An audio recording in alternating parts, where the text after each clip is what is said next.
Patay ang umunay drug dealer sa Mariveles, Bataan matapos pagbabarili ng mga di pa nakikilalang suspect. Detong daspat naman ang apat na tulak na iligal na droga umano sa Norsagaray.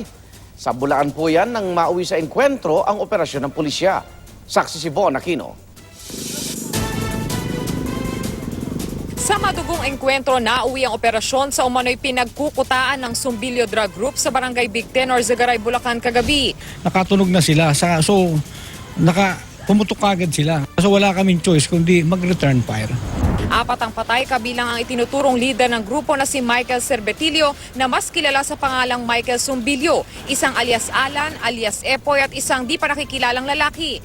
Na-recover sa crime scene ang 5 sachet ng hinihinalang shabu, 2 sachet ng hinihinalang marijuana, mga baril at ilang drug paraphernalia.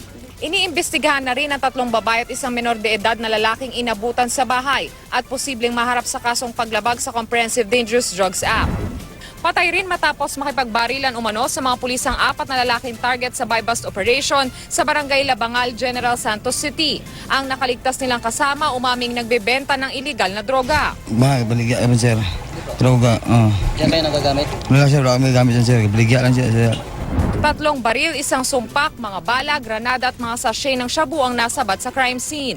Patay rin ang isa umano sa mga nangungunang drug dealer sa Mariveles, Bataan matapos pagbabarili ng 4 na di pa nakikilalang lalaki. Patuloy ang investigasyon sa insidente.